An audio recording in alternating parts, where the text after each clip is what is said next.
Selamat malam.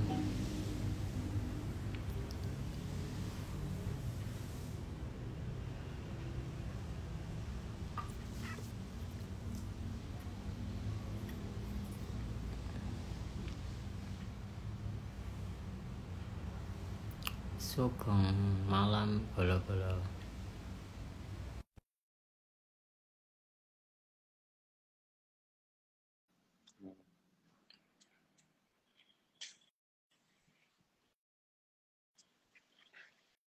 Terakhir, Halo, selamat bengi. selamat bengi. Oke, Bab terakhir ya, iya betul. soal eh, Jangkauan yang luas dari gen. jangkauan luas Dari gen. gen, Nah, ya. iki luasnya itu seluas apa iki? Oke, selamat malam, salam sehat, salam sejahtera. Ya, ini kita mau membahas bab terakhir dari buku Selfish Gene, itu ya, Selfish Gene dari Richard Dawkins. Memang Mm, buku Selfish Gene ini eh, sebagai buku populer termasuk buku yang membosankan. Ya, membosankan karena membahas Oke. teknis ya, Mm, membahas teknis bagaimana apa namanya eh, apa namanya bagaimana gen itu mempengaruhi kehidupan gitu ya. Jadi ya kehidupan ini ya gen gitu. Karena tidak ada kehidupan yang tidak ada Tidak gen. gen. Ya ini ya jadi bagaimana yang namanya kehidupan sejak 3,7 miliar tahun yang lalu setelah pertama kali ada the last universal common ancestor itu sampai sekarang gen itu abadi gitu ya. Mm, Dan kita minggu yang lalu bisa membahas kehidupan ini sampai berapa kalau ditumpuk-tumpuk gitu ya. Berapa berapa ditumpuk-tumpuk, berapa berapa apa namanya? berapa jumlah biomasa yang ada itu semua adalah gen di situ. Jadi di bab yang terakhir ini eh, di bab yang terakhir dari selfish gen ini yaitu dari selfish gen yang terakhir ini eh yang apa namanya jangkauan yang luas dari gen. Jadi kalau kalau ditanya jangkauan yang luas dari gen itu apa? Ya di seluruh kehidupan gitu ya. Seluruh kehidupan itu ada gen gitu. Jadi, nah di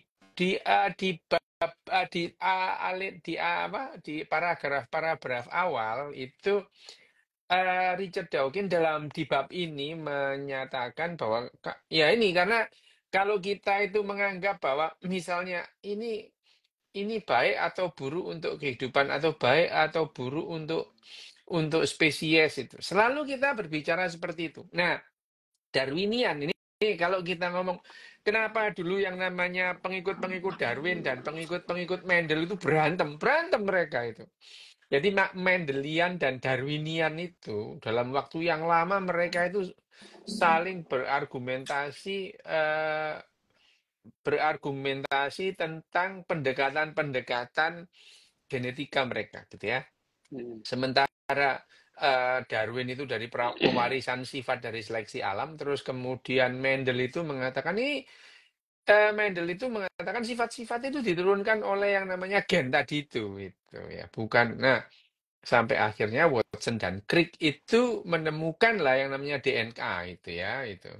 DNA. Nah, setelah itu baru tahu bahwa yang namanya Darwin dan Mendel ini teorinya saling mendukung menghasilkan yang namanya genetika modern itu. Nah, di paragraf-paragraf awal bab ini itu Richard Dawkins itu mencoba menyampaikan bahwa kalau kita melihat gitu ya, kita melihat apa namanya, kalau kita itu melihat apa yang dilakukan oleh gen gitu ya, terus kemudian untuk kehidupan itu sendiri gitu.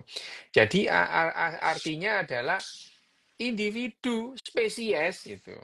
Spesies dalam hal ini dia ini tunggangannya gen gitu ya. Apakah apakah tujuan dari gen itu adalah individu ini sendiri gitu. Nah, bagaimanapun juga disebutkan juga yang namanya individu itu ya bundel ya, Hmm. bandel dari kehidupan yang mempunyai tujuan masing-masing. Misalnya tujuan gajah itu tujuannya ya jalan, terus kemudian mencari makan, beda dengan serigala atau tengu misalnya. Itu tentu beda gitu. Nah, di bab yang ini bab ini agak lebih padat daripada bab-bab yang lain yang ya memang gayanya Richard Dawkins gitu, ngalor ngidul ngomongnya ya gitu. Ngalor ngidul. Sukanya Richard Dawkins memang gitu. Ngomongnya itu misalnya kalau bab yang lalu ya dia meneliti bagaimana kalau pada spesies ini, bagaimana sampai spesies ini. Maksudnya Hmm. itu, maksudnya yang disampaikan oleh Richard Dawkins itu loh, ini pada semua kehidupan itu beririsan gitu ya. Termasuk yang sekarang ini ya di bab ini padat ini kalau di bab yang ini ya misalnya Ya. eh, kalau kita bicara mengenai kehidupan akhirnya ya di halaman di pertengahan halaman itu ya, di pertengahan bab ini pada akhirnya gitu ya dia menulis gitu ya di mana-mana kita itu akan menemukan bahwa kehidupan itu sesungguhnya ya dibundel gitu ya, dibundel menjadi kendaraan individu tersendiri yang memiliki tujuan ya tadi yang seperti Hmm. serigala dan lebah gitu ya. Tapi ya di depan awal itu bahwa kita itu seringkali melihat yang namanya gen itu dari fenotipnya gitu. Ya itu ya di awal itu. Jadi kita menganggap gen itu yang sifat yang diturunkan itu yang fenotip. Jadi ya bapak bangir, anak bangir. Itu adalah fenotip ya. Sementara genotip itu kan banyak di dalam kolam gen itu. Yang fenotip itu adalah gen-gen yang terekspresi gitu. Oke. Terekspresi. Nah, di sini yang namanya gen yang terekspresi itu dia tuh berantem antar gen-gen yang lain gitu ya itu dengan gen Hmm. yang lain berantem juga dengan alel yang lain. Jadi ya akhirnya kita menemukan paradok ini loh lah. Kalau gini tuh maksudnya apa? Ini banyak gen tapi yang terekspresi sedikit gitu ya. Terekspresi sedikit. Nah, gen yang terekspresi itu misalnya tuh kamu tuh gede, kalau seperti sekarang ini kamu kan gede tinggi kan gitu. Misalnya gitu. Hmm. Belum tentu anaknya itu gede tinggi meskipun kamu mempunyai istri yang gede tinggi gitu ya. Belum Oke. tentu gitu. Nah, lah terus seleksi itu apa? Seleksi alam. Nah, itu yang dikatakan dikatakan oleh Richard Dawkins. Kalau dalam hal ini kita jadi menemukan paradok kehidupan. Nah, paradok kehidupan ini kalau kita dilihat dari baik buruk untung rugi gitu.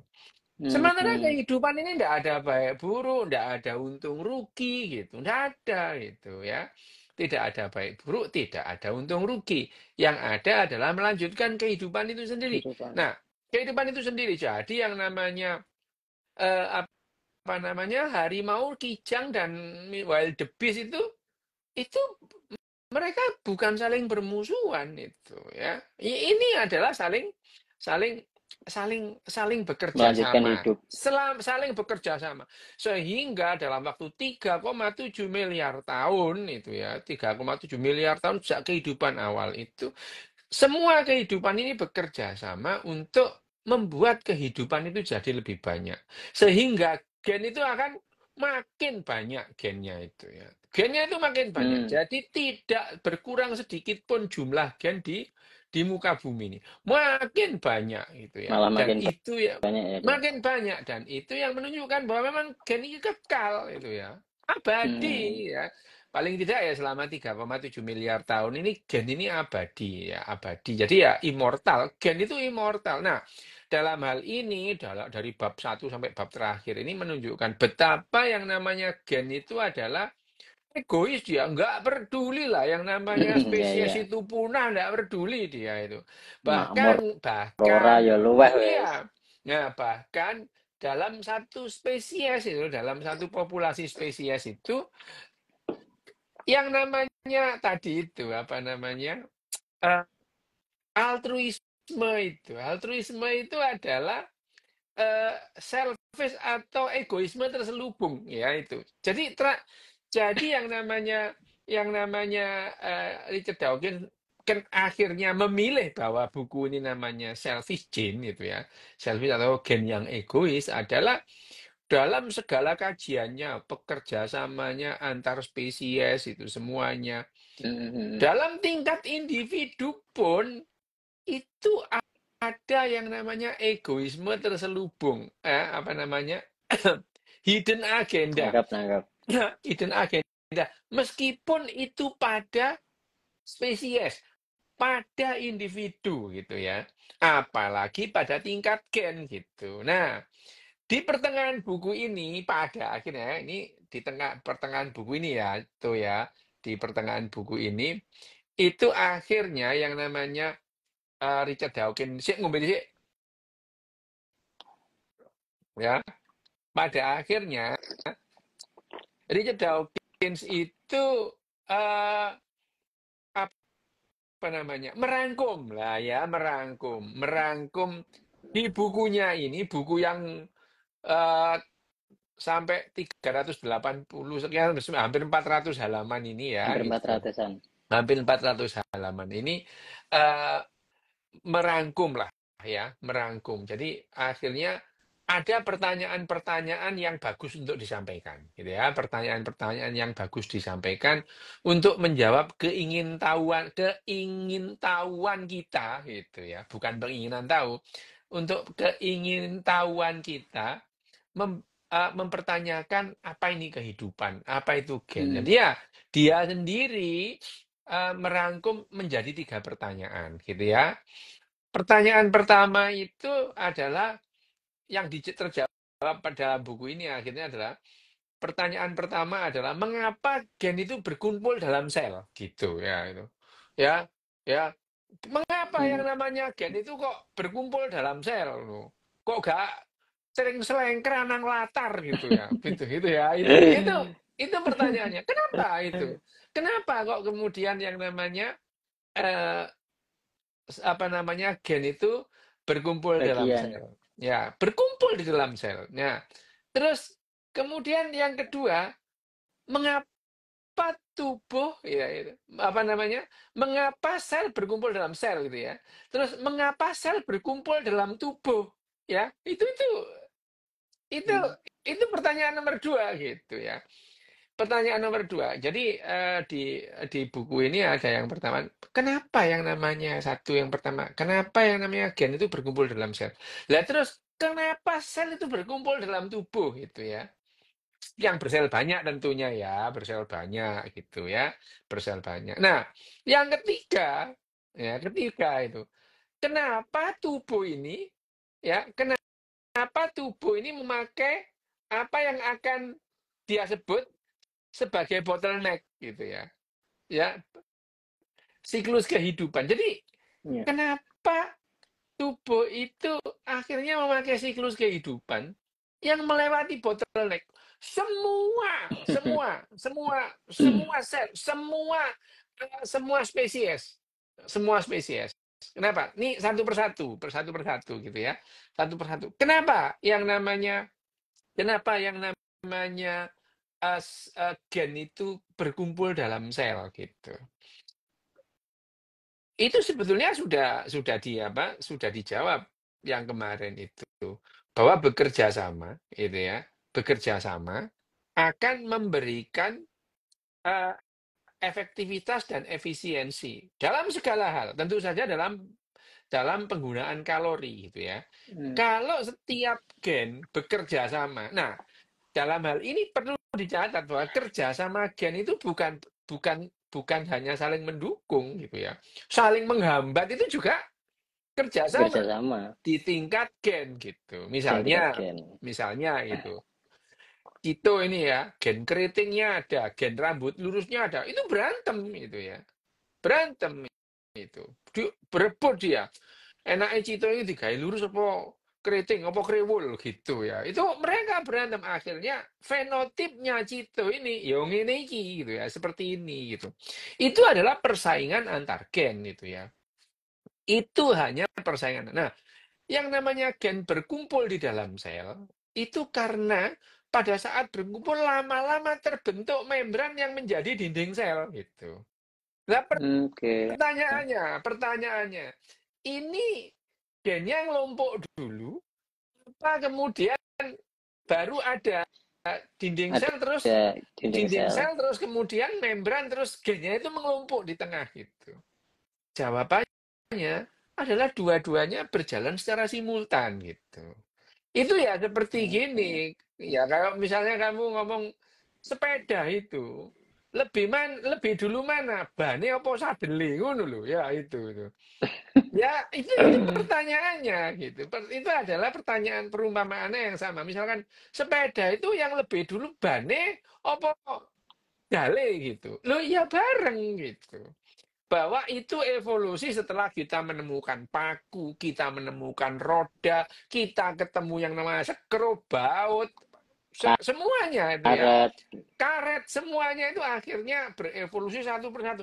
Jadi bagian penting dari sepeda mana? Semua penting. Mulai gear, klaker, ya, ruci, semua itu adalah hal yang penting. Seperti sekarang, kalau misalkan kenapa gen itu terus kemudian berkumpul di dalam sel itu? Jawabannya adalah ya tadi, karena yang namanya replikator yang tadi itu adalah memungkinkan kalau bekerja sama, mereka akan mendapatkan Keuntungan. keuntungan untuk menurunkan entropi gitu ya. Lebih menurunkan entropi ketimbang bekerja sendirian gitu. Nah, sehingga gitu ya, akhirnya gen ini cenderung berkumpul gitu. Cenderung berkumpul di dalam satu bundel gitu ya.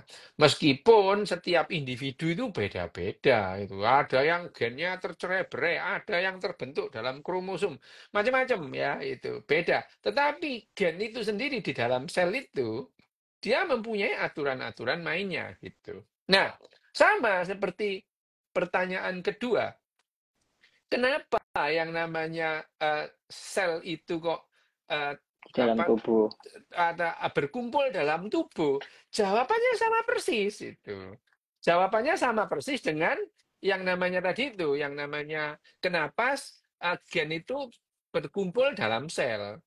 Karena begitu Untuk sel itu kerjasama juga bekerja sama, sel ini lebih efektif dan lebih efisien dalam menurunkan entropi gitu ya. Menurunkan entropi. Nah, itu yang akhirnya membuat yang namanya jawaban pertama dan kedua itu adalah saling berurutan gitu. Nah, yang ketiga ini yang unik gitu ya. Yang ketiga itu yang unik. Kenapa? Kenapa tubuh itu akhirnya membuat siklus kehidupan ya? Siklus kehidupan gitu.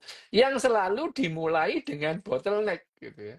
Bottleneck itu bottleneck ini leher, botol tempat yang sempit itu. Kenapa? Ya entah itu kucing, manusia, gajah, walang sangit, walang kadung, ya semua itu berawal dari satu sel itu. Ya, berawal dari satu sel. Jadi semuanya itu bayangin aja, entah itu gajah, entah itu semut, entah itu cacing itu. Begitu terjadi perkentuan pertama gitu ya. Perkentuan pertama yang namanya sel telur ketemu sama sperma, yang terjadi adalah menjadi satu sikut, satu sel itu. Satu sel itu ya. Itu menjadi satu sel. Semua itu. Terus kemudian ini pentingnya apa ini gitu ya? Pentingnya apa ini kok kemudian ini menjadi satu sel ini? Satu sel kenapa kok jadi apa namanya bottleneck ini seragam? seragam gitu ya. Kehidupan itu dimulai dari tadi perkentuan tadi itu, ya terjadi pembuahan, mulailah kehidupan baru ya. Kamu mati apa enggak, bagi gen itu enggak penting. Yang penting kamu sudah ngentu, udah itu ya itu. Yang kamu sudah membuai, begitu kamu sudah membuai tugasmu selesai, mate, gen itu nggak peduli lagi dengan kebugaranmu gitu ya. Itu yang terjadi. Tapi kenapa yang namanya kehidupan ini dimulai dengan yang namanya dengan yang namanya bottleneck tadi itu. Ini ada jawabannya yang jawaban yang ya tentu saja ini adalah jawaban biologi ya, jawaban biologi. Jadi yang namanya tadi yang namanya bottleneck Tubuh tadi, menciptakan ya kehidupan. bottleneck tadi itu adalah pada dasarnya itu tubuh itu membuat kalender gitu ya, kalender gitu ya. Kalender untuk apa? Kalender ini adalah kalender karena yang namanya sel kita selalu ada yang namanya semua itu apa namanya, entah itu perintah, entah itu apa namanya, entah itu hasil dari perintah itu, semua itu adalah berupa protein gitu ya. Semua berupa protein. Semua itu berupa protein. Nah, sekarang kalau kita menggunakan yang namanya menggunakan sistem yang bottleneck tadi itu banyak keuntungan, banyak keuntungan. Kenapa misalnya gini? Di buku ini si Richard Dawkins menggambarkan kamu tidak bisa dengan gampang saja menempa sebilah pedang menjadi bajak di sawah itu. Meskipun bahan dasarnya sama-sama baja, sama-sama tajam gitu ya. Ya, sama. Jadi bajak untuk membajak sawah dan pedang itu bahannya sama, ya, bahannya sama itu. Tapi kamu tidak akan serta-merta bisa mengubah yang namanya bajak menjadi pedang atau pedang menjadi bajak gitu. Yang bisa adalah kamu kembali ke meja gambar gitu. Karena yang lah iya, kamu mau gambar sih ini ya, kamu yang namanya kalau arsitek itu dia kembali ke meja gambar, gambar lagi gitu. Meskipun bahannya ini sama gitu. Itu karena ya tadi apa namanya replikator tadi itu ya. Jadi alasannya adalah kalau kita itu melalui bottleneck itu kita tahu blueprintnya gitu. Blueprint kita kembali ke meja gambar gitu ya. Itu ya. Yang kedua ya tadi kalender, kita menyiapkan kalender untuk kehidupan. Kenapa? Ya yang namanya kehidupan ini sejauh ini harus mati gitu. Ya. Ya harus bisa mati supaya yang namanya siklus itu berulang lagi gitu. Ya siklus itu berulang lagi. Misalnya Cito mati jebret, ya enggak perlu harus jadi orang kayak Cito gitu. Kenapa? Cito mati misalnya awake dipangan asu, misalnya dipangan asu. Loh, tapi kan seandainya Cito itu enggak dipangan asu, Cito itu nanti akan dimakan bakteri gitu. Ya, kecuali dibakar ya. Kalau dibakar ya lain, beda urusan. Tapi kalau kemudian Cito itu dipendem gitu ya, dipangan bakteri gitu ya, dimakan bakteri. Nah, siklus kehidupan akan berlangsung terus. Bakteri itu juga bisa membelah dirinya gitu ya, membelah diri gitu, memulai siklus kehidupan. Misalkan manusia itu terus kemudian terjadi yang namanya perkentuan tadi, terus kemudian ada pembuahan, siklus baru diulang. Nah, kalender di awal itu hampir sama semua, seragam gitu ya. Coba Mbak perhatikan dari anak bayi ke anak ke remaja itu relatif tetap. Orang itu bentuknya sama semua lah, ya. Menuanya sama gitu ya. Tetapi begitu dewasa, ada yang cepat mati, ada yang cepat tua, ada yang sakit-sakitan, banyak gitu ya. Karena ya setelah ini jawabannya ya gampang sih sebetulnya. Karena setelah abad ke-18 itu, manusia itu makin lama usia harapan hidupnya makin panjang gitu ya. tinggi, Makin panjang, iya makin makin tinggi. panjang. Sehingga variasi dari penuaan seseorang itu beda-beda antara satu individu dengan individu yang lain itu ya. Ada yang umur 40 tahun wis tuyu-tuyu, itu ada ya gitu ya. Ada 40 tahun wis jantungan gitu ya. Ada 40 tahun diabetes sikile wis bosok ya ada gitu ya. Itu Banyak itu itu. berlaku laki-laki perempuan, Dok? Enggak, ya beda antara laki-laki itu dan perempuan beda. Misalnya jantung laki-laki dan jantung perempuan itu perempuan jauh lebih kuat gitu ya.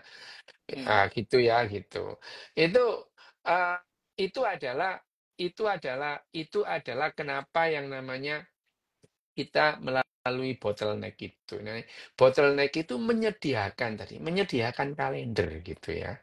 Yang pertama menyediakan meja gambar tadi itu. Menyediakan meja gambar. Jadi kalau ada yang rusak ya mengembalikan lagi ke meja gambar. Jadi apapun itu ya, apapun itu mempunyai keuntungan. Nah, yang ya di sini yang disebut bahwa ini ya karena yang namanya evolusi gitu ya, evolusi. Nah, tiga pertanyaan di bukunya Richard Dawkins yang ini itu sebetulnya inti dari buku ini gitu ya. Inti Ya dari aku buku macane ini. burit tok jene ya. Ya, loh, tapi kan kamu kalau baca ujungnya, kamu nggak ngerti keseruan yang ada di dalamnya itu ya. Jadi memang Gak ngerti sih, meme, gak ngerti iya liane. ya, kamu tidak ada keseruan di dalamnya. Ya, tapi kalau kita membaca bahwa yang namanya eh, apa membaca buku ini, sebetulnya kita itu bisa memahami, gitu ya, bisa memahami bahwa eh, betapa yang namanya gen itu mendominasi gitu ya. Gen itu maha kuasa. Bahkan ada buku yang mengenhance bukunya Richard Dawkins ini ya. Judulnya betul-betul malah apa namanya? eh, Nantangin. iya, judulnya itu provokatif itu. Ya. Judulnya provokatif. Judulnya itu Genetic God gitu ya. Tuhan genetis. Loh iya itu. Bangga itu. Itu karangan John J. Avise, ya, John J. Avise. Aku punya bukunya gitu. Nanti kamu bawa gitu ya. Oh, kita membaca. Siap. Itu bukunya itu provokatif. Meskipun di bukunya itu John J. Avise itu lebih padat apa namanya apa namanya membahas satu persatu. Misalnya, kenapa disebut yang namanya genetic God? Kenapa yang namanya gen itu maha kuasa? Kenapa kita sebut gen maha kuasa itu kenapa gitu ya itu. Itu itu yang apa namanya yang dibawakan oleh John J. Avicii. Tapi John J. Avicii sendiri di bukunya itu selalu sering menyebut yang namanya Richard Dawkins itu ya, di Richard Dawkins gitu ya itu. Itu adalah genetic God itu. Aku pernah lihat terjemahannya dijual di Gramedia kira-kira tahun 2008 itu. Tahun 2008. Setelah itu nggak ada. Mungkin dirahsia gitu ya. Mungkin dirahsia karena judulnya itu judulnya itu memang provokatif itu, Genetic God gitu ya, Genetic God. Dia membandingkan ya apa namanya membandingkan antara aku tidak tahu terjemahan bahasa Indonesianya bagus apa enggak gitu ya. Ya, aku tidak tahu. Tapi yang namanya genetic code itu, John J. Avise itu adalah yang namanya, dia mengatakan kenapa dia menyebut yang namanya gen itu, ya Tuhan gitu. Karena Tuhanmu sekarang itu, ya gen itu sifatnya yang kamu sebut sebagai Tuhanmu sekarang itu ya, maha, itu sama dengan gen itu gitu ya, maha kuasa gitu ya. Itu yang disebut John J. Avice gitu ya. John J. Avice sendiri membuat buku itu tidak setebal buku ini, tidak setebal buku Selfish Gen ini ya itu. Itu adalah John J. Avice apa namanya Genetic God. Nah, ada yang lebih jangkauannya lebih luas dan lebih detail. Nah, narasinya lebih menggoda, sebetulnya lebih cocok untuk orang-orang macam Cito sebetulnya itu. Macam Cito yang Apa itu? iya benar. Apa namanya? Gennya si Siddhartha Mukherjee. Kamu akan lebih senang. Oh. Kamu akan lebih bisa menikmati membaca Hmm. bukunya Siddhartha Mukherjee ketimbang Selfish Gen ini. Ya, ya kenapa? Ya, aku kan tahu sifatmu ya, gitu ya. Kamu akan lebih, benar ya, kamu akan lebih menikmati karena Siddhartha Mukherjee itu apa namanya? Siddhartha Mukherjee itu membahas gen itu panjang kali lebar gitu ya. Panjang kali lebar sama dengan luas lah ya itu. Jadi bagus dia apa namanya? eh, eh, apa namanya? Itu nang buri kono tuh. Burimu. Ana Gen Siddhartha ada. Mukherjee. Sing warna ungu iku ya. Nah, ini Nah, Siddhartha Mukherjee warna sama ungu. sel. Nah, sel. Ini yang Mana sel? Mana gen. sel? Gen Ini terus sel. sel. Oh iya, itu. Ya. Sel itu Kontrol sel banget gitu Sel itu terjemahannya The Song of the Cell ya?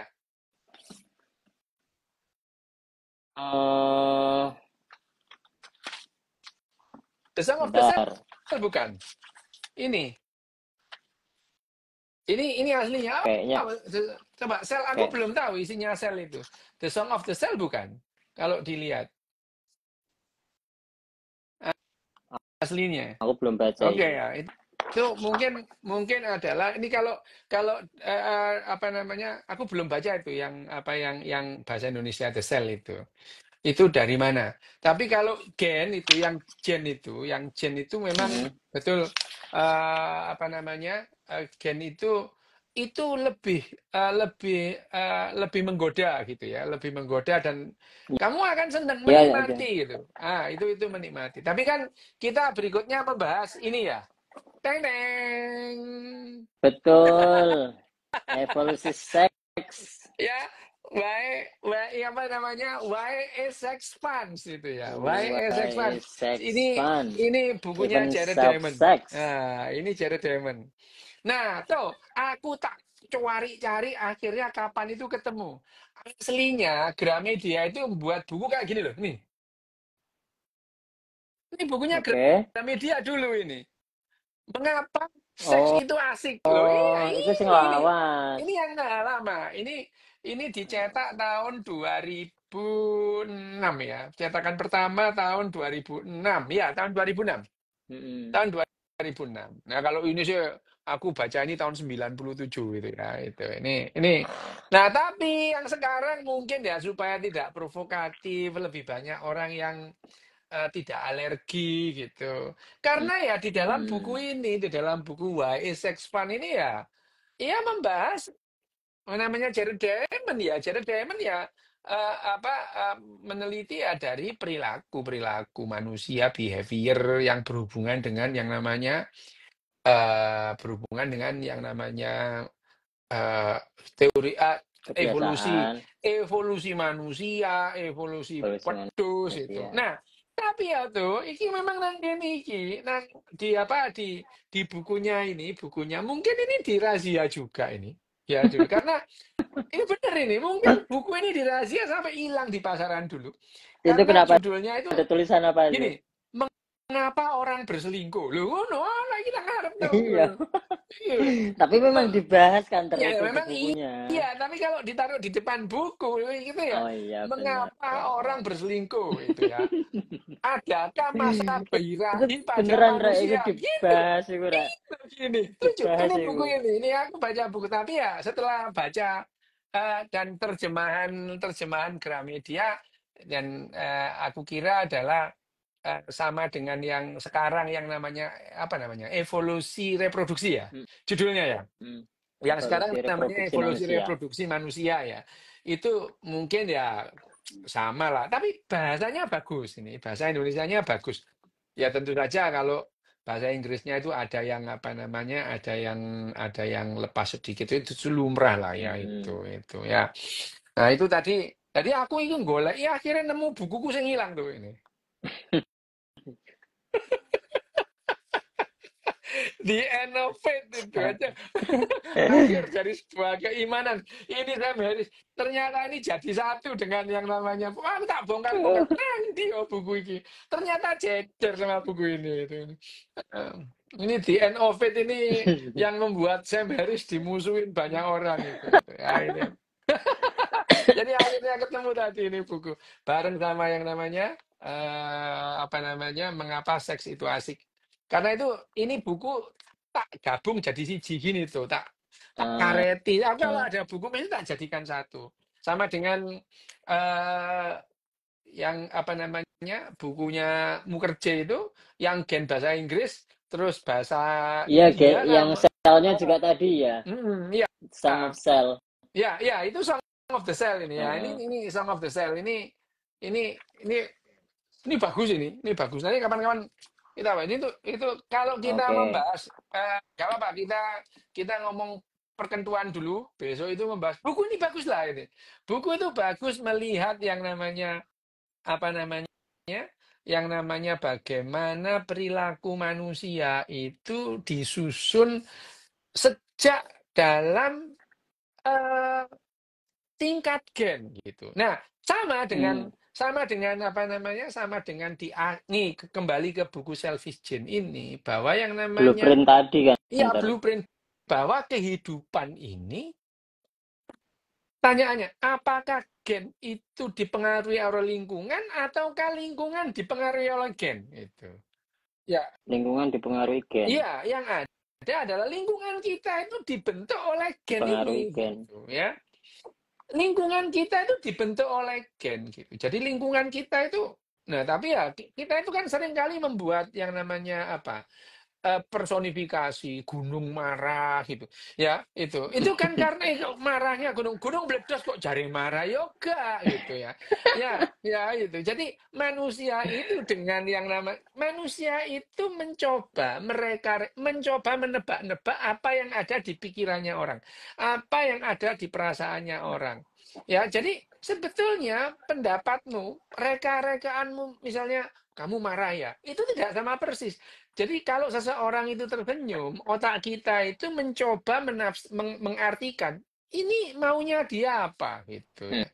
Maunya itu yang namanya yang kita bahas kemarin dari neuron cermin itu. Tetapi neuron cermin itu fungsinya bukanlah, yang penting bukanlah apakah perkiraanmu tentang perasaannya itu benar atau tidak, bukan itu. Yang penting kamu bisa kerjasama gitu ya. Tapi belakraknya manusia itu bukan hanya sampai di situ, belakraknya itu sampai yang gunung marah, laut tersenyum ya, gunung-gunung pun tersenyum gitu ya. Ya itu.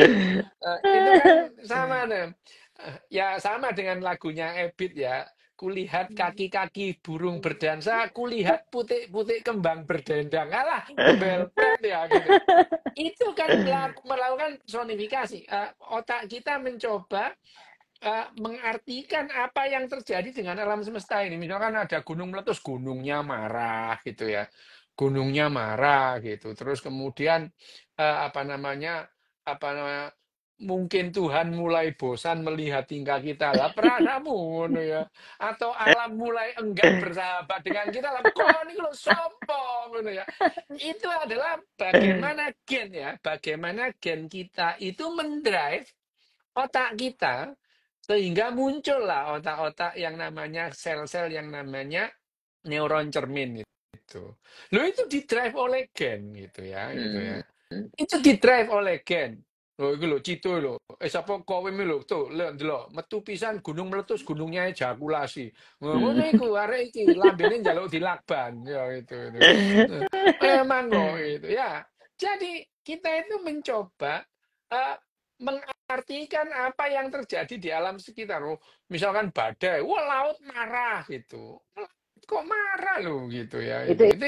itu kenapa, Loh, Dok? Maksudnya karena kenapa beberapa orang berperilaku seperti itu? itu yang disebut neuron cermin. Jadi kamu itu bercermin itu. Jadi kamu melihat orang itu seperti bayanganmu gitu. Oh, iya iya iya Ya, iya iya. kenapa akhirnya disebut neuron cermin? Karena neuron itu seperti memberikan cermin pada kita. Yang kita lihat itu adalah bayangan tubuh kita gitu, bayangan kita sendiri. Oh, kalau begini, aku kalau begitu tuh marah, berarti orang ini marah sama aku gitu. Ya. Jadi, tapi itu Termasuk tidak penting. termasuk dengan pengajaran juga enggak? Loh iya, sama. Jadi artinya manusia itu berkomunikasi, berhubungan satu sama yang lain menggunakan neurocermin yang akhirnya menghasilkan meme ya. Mem. Kita bicarakan Ya, kemarin, yang kemarin itu. meme itu sendiri tidak penting bahwa Nah, apa itu persis sama persis tidak penting, tapi kita itu bisa menyampaikan dan kita bisa bekerja sama dalam jumlah yang besar berkat meme tadi itu gitu ya. Berkat meme itu ya meme bangsa, meme agama lah macam-macam itu meme. Nggak perlu sama persis bahwa yang namanya Sun Gokong di otakmu itu sama dengan Sun Gokong di mm, otaknya Kowem itu kawin. enggak itu. Kamu bilang, oh kalau Sun Gokong itu maha tahu. Enggak maha tahu itu. Kenapa? Aku aliran Jabaria, kamu kan Qadariyah misalnya gitu. Jadi Sun Gokong Jabaria sama Sun Gokong Qadariyah itu ya misalkan ya itu Itu kan berasa Gokong Jabaria barangnya apa ya Agusti? loh, lah kalau kamu menganggap Sun Gokong sebagai Tuhan, wah Sun Gokong itu maha pengasih maha tahu, enggak dia enggak maha tahu gitu ya.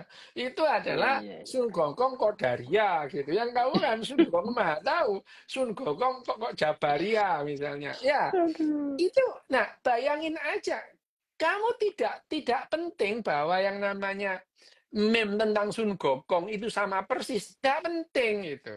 Tetapi bahwa Sun Gokong menjadi meme yang membuat kalian kerjasama, lah itu yang paling Iya. penting gitu ya. Dan itu didrive oleh Gen yang Hmm. akhirnya membuat meme dan akhirnya meme menjadi replikator baru gitu ya. Lo Baru. itu disampaikan. Nah, kalau kamu nggak baca bukunya Richard Dawkins yang ini, kamu nggak paham Heeh. bagaimana yang namanya gen itu terus kemudian mendrive yang namanya eh, apa namanya neuron cermin dan neuron cermin itu terus kemudian membuat meme itu ya, akhirnya terus kemudian menjadi kehidupan ini. Jadi yang namanya kehidupan, kalau secara gampangnya yang namanya the meaning of life dari kehidupan ya meme tadi itu loh, meme tadi itu adalah the meaning of life. Kamu bisa selamatan gitu ya. Ya selamatan demi nyanyi danyang ini danyang kaki danyang gitu. Itu adalah itu ada yang membuat kamu mempunyai arti kehidupan ngumpul bareng gitu ya.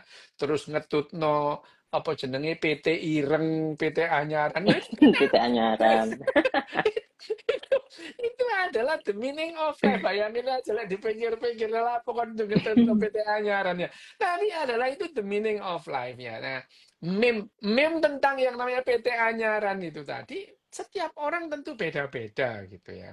Tentu beda-beda. Nah, itu kenapa terus kemudian kita menamakan cermin karena kita itu seolah-olah memandang cermin kepada orang lain dan bukan kita itu seperti mereka. Mereka itu kita anggap, mereka itu seperti kita Seperti anggap seperti kita. diri kita gitu Mm, ya.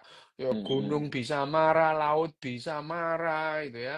Lama-lama bukan gunungnya yang marah, penunggu gunungnya itu gitu. iya Hermes. Penunggu Wah, gunungnya. iya. Nah, itu adalah meme. Nggak penting itu bahwa misalnya kamu percaya bahwa yang menunggu gunung apa itu namanya siapa jenenge eh, apa Merapi itu adalah adik nyanyi Blorong yang namanya Endang Cuwiri. Kan kamu nggak apa-apa. Endang Cuwiri kah, Endang Estauri, nggak apa-apa. Pokoknya ada penunggunya gitu ya. Itu ya.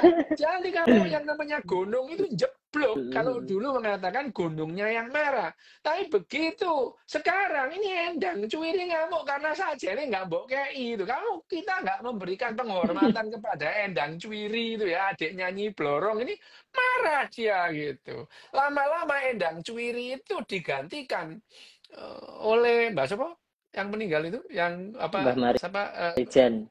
Mbak Marijan itu. Nah, sama gitu ya.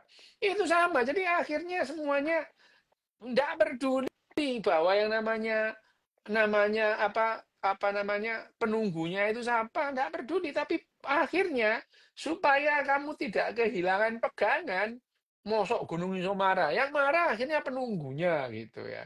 Itu adalah meme tadi, dan meme itu adalah bagaimana otak kita mencoba berkomunikasi dengan banyak orang. Komunikasi itu tidak penting gitu ya. Sama persis tidak penting, dan itu didrive oleh gen. Genmu itu nggak peduli tuh, kon goblok apa nggak penting tuh gitu ya. Bu Ya, kamu lulus SD gak tuh nggak penting gitu. Tetapi yang kita penting sekarang, urip. nah tetapi kita sekarang paham bahwa semakin pendidikan kita semakin tinggi, tingkat pengetahuan kita semakin tinggi, tingkat kognitif kita semakin tinggi, kita lebih mudah bekerja sama dalam jumlah Ya. yang banyak gitu ya. Ya, dan itu didrive oleh gen gitu. Nah, gennya itu sendiri karena kita sekarang tahu cara siasat gen itu bagaimana, untuk pertama kalinya individu manusia ini untuk pertama kalinya memberontak terhadap kekuasaan gen itu sendiri gitu ya. Untuk pertama kalinya dalam sejarah kehidupan 3,7 miliar tahun ini ada pemberontakan terhadap gen yang maha kuasa itu. Kita keedit lah gen itu. Bayangno itu. Masuk kon duwe Tuhan, Tuhanmu mbok edit ya apa? Kan gak iso. Tapi ini untuk pertama kalinya dalam apa namanya dalam sejarah kehidupan ini, gen yang maha kuasa ini Diedit. ada yang memberontak, ini manusia ini memberontak ini. Memberontaknya manusia itu nggak kira-kira gitu ya. Nah, pada akhirnya ya nanti kita membahas. Oh iya tuh, aku baru menyelesaikan buku ini. Apa itu? Oke, siap. Oh ini. Ini baru selesai tadi karena ya beberapa aku belinya sudah bulan yang lalu, cuman nggak sempat baca. Akhirnya kebaca ini. Nah, udah selesai. Dah, jadi ngelompok no buku nih itu apa namanya, itu adalah Nexus Yuval Noah Harari. Nah ini membahas bagaimana yang terjadi dengan eh, beberapa tahun terakhir, 5 tahun di era apa namanya era AI gitu ya, artificial intelligence itu ya itu. Yes, kapan-kapan kita ngobrol lah. Pokoknya kita minggu depan ngomong. Ada pertanyaan nggak? Itu saat durunge kita tutup. Enak-enak sih. Ayo. Sopo Mas siapa ini? Mas MMY Santana. Dok, apakah seorang yang menganggap kucing peliharaannya sebagai anak sendiri punya gangguan mental? Gini, yang disebut gangguan mental itu, gini ya, yang apa mental itu ya? Dari sudut pandang neuroscience itu apa? Mental itu adalah cara kita merespon, ekspresi respon kita terhadap lingkungan kita. Itu adalah mental, ya. Nah, kalau apa namanya, ekspresi respon terhadap apa lingkungan kita itu memberikan gangguan kita bekerja sama, itu yang namanya gangguan mental. Ya itu. Nah, karena dunia ini berkembang kognitifnya, berkembang pengetahuannya, berkembang asumsinya, ya memang sih yang namanya kesehatan mental itu juga berkembang dari dulu sampai sekarang. Itu berbeda-beda gitu ya. Berbeda misalnya ini. Misalnya dulu orang yang tidak mempunyai keyakinan atau melawan keyakinan, dia akan mempunyai hambatan yang berat untuk berkomunikasi dengan sekitarnya. Kamu bahkan diusir gitu. Ya, bahkan kamu sekedar menyampaikan idemu, kamu nggak diterima gitu. Kamu dianggap gila gitu ya. Dipasung lah gitu. Jadi mental itu memang tidak sehat. Zamannya Apollo, zamannya Zeus, kamu ngomong mereka itu khayalan. Wow, kamu bisa dirajam orang banyak gitu ya. Ya, itu jadi yang namanya kesehatan mental itu dari zaman ke zaman itu selalu berubah. Tapi kesehatan mental itu sendiri adalah bagaimana kita bisa berkomunikasi dengan baik, dengan tanpa hambatan. Lebih gampangnya ukurannya adalah efektif dan efisien. Itu ya, itu adalah mental. Nah, sekarang ukurannya lebih gampang lagi ya. Ada yang namanya indeks kebahagiaan. Tuh ya, makin tinggi indeks kebahagiaanmu, kamu semakin sehat gitu. Ya, itu sekarang karena semua sekarang harus dikuantifikasi namanya. Supaya apa? Supaya bisa diukur gitu ya. Jadi kalau kamu makin bahagia, makin sehat. Pertanyaan balik lagi, apakah menganggap kucing itu adalah anak sendiri, dirawat seperti anaknya sendiri itu gangguan mental? Tidak. Selama kamu nggak gegeri orang lain gitu ya itu. Ya. Bayangin Iya, aja Kak. bayangin aja kamu menganggap kucing itu harus kamu kasih makan, kamu nyolong gerai tonggomu lah ya repot. Itu namanya gangguan mental ya gitu. Ya, Itu kan kamu gangguan masyarakat bareng lah ayo.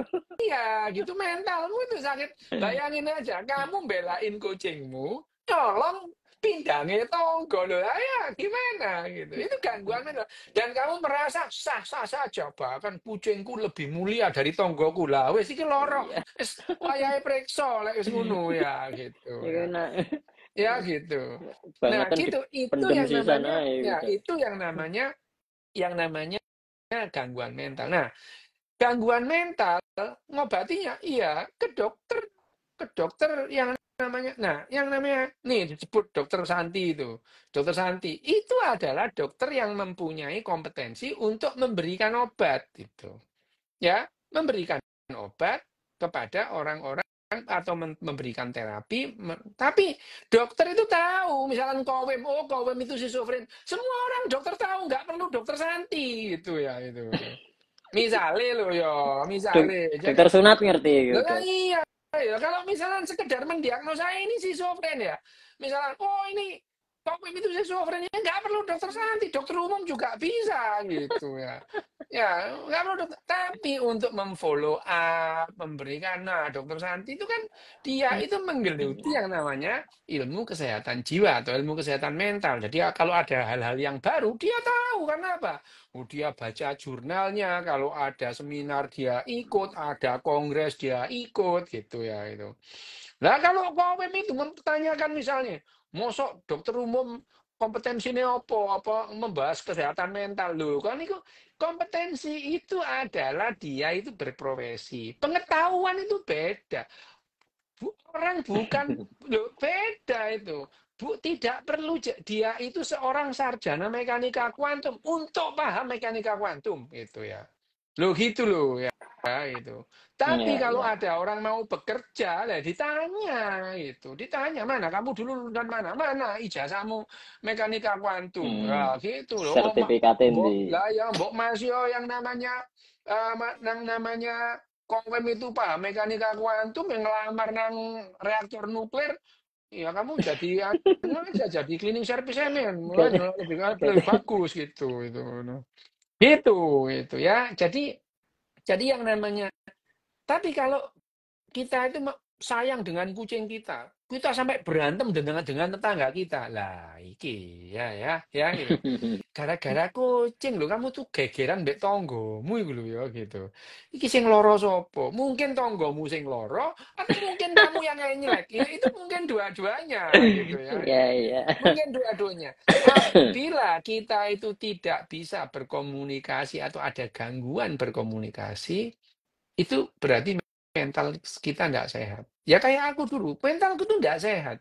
Sangat tidak sehat. Kenapa? Benar aku ngomong ngono wong ngamuk. Lah kan nggak sehat namanya gitu ya. Lo Caranya kabeh kerjasama gimana, Dok, dulu? kenapa? Caranya kerjasama Oh ya, sampean. kalau ya itu pada saat di tahun 96 itu baru aku tahu bahwa yang namanya dari sudut pandang neuroscience itu begini loh yang namanya mental itu gitu ya. Jadi orang itu bekerja efektif. Nah, yang terjadi ya seperti negara-negara yang indeks kebahagiaannya tinggi itu ya. Indeks kebahagiaannya tinggi, dia itu bisa bekerja sama dengan bagus. Jadi yang dilatih apa? Yang dilatih itu cara hidup, bukan cara mati gitu. Hmm. Ya, Mati itu urusanmu dewe-dewe. Tapi yang diajarkan itu cara hidup, cara buang sampah, cara antri, cara ngikutin tanda gitu ya itu. Dan itu adalah mereka akan hidup dengan tertib gitu ya. Nah, ya nggak apa-apa, kamu dari kecil diajari cara mati, tapi indeks kebahagiaanmu jadi rendah gitu. Ya coba, itu lihat aja gitu, nggak percaya gitu. Oh, nggak apa-apa, indeks kebahagiaan rendah juga nggak apa-apa, nggak harus lah orang indeks kebahagiaan tinggi. Mm-mm. Ini kan kita ngomong Betul. kesehatan mental gitu ya. Bagaimana kita bisa bekerja sama dalam jumlah yang besar. Nah, kalau kamu itu gini aja, kamu datanglah ke Afghanistan sana. Coba orang Afghanistan itu kamu ajak kerja sama orang-orang Amerika, nggak mau itu. Terus kamu ngajak kerja sama ya nggak mau mereka. Oh itu musuh harus ditembak mati lah gitu ya.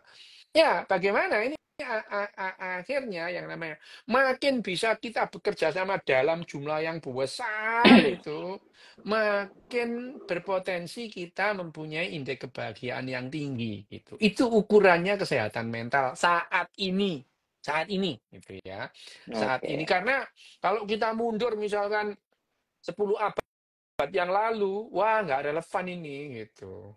Nggak relevan gitu. Kamu membahas indeks Mm-mm. kebahagiaan itu nggak relevan. Kenapa?